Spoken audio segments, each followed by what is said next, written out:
Hi friends, welcome back to our channel. ఏంటి traditional అనుకుంటున్నారు కదా, ఈరోజు వరలక్ష్మి వ్రతం కదా, సో అందుకనే ఫస్ట్లీ అందరికీ వరలక్ష్మి వ్రతం శుభాకాంక్షలు. అమ్మవారి ఫోటో పెట్టి పూలతో బాగా అలంకరించి ఇంకా టైం అవుతుందని చెప్పి పూజ స్టార్ట్ చేశాము. పూజలో ఏదున్నా లేకున్నా సరే ప్రసాదం మాత్రం మస్ట్ కదా, సో మా అమ్మ 5 వెరైటీలు చేసింది ప్రసాదం కోసం. నిజం చెప్పాలంటే పూజలో కూర్చున్నప్పుడు పూజ మీద కన్నా ప్రసాదాల మీద కాన్సన్ట్రేషన్ ఎక్కువ ఉంటుంది నాది. ఏంటి బాబా అన్న ఇంకోసారి అన్న ఇప్పుడు పూజ మీద కన్నా ప్రసాదాల మీద కాన్సన్ట్రేషన్ ఎక్కువ ఉంటుంది నాది.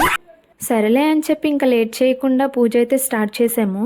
ప్రతి సంవత్సరం వరలక్ష్మి వ్రతం కథ నేనే చదువుతాను మా ఇంట్లో. మా అమ్మ దండం పెట్టుకో అని చెప్పినప్పుడు ఏం కోరుకోవాలా అని ఆలోచించాను. వెంటనే నాకు గుర్తొచ్చింది, నాకు యూట్యూబ్ ఛానల్ ఉంది కదా, అందులో సబ్స్క్రైబర్స్ మంచిగా పెరగాలని చెప్పి కోరుకున్నాను. ఫైనల్లీ పూజ అయితే కంప్లీట్ అయింది.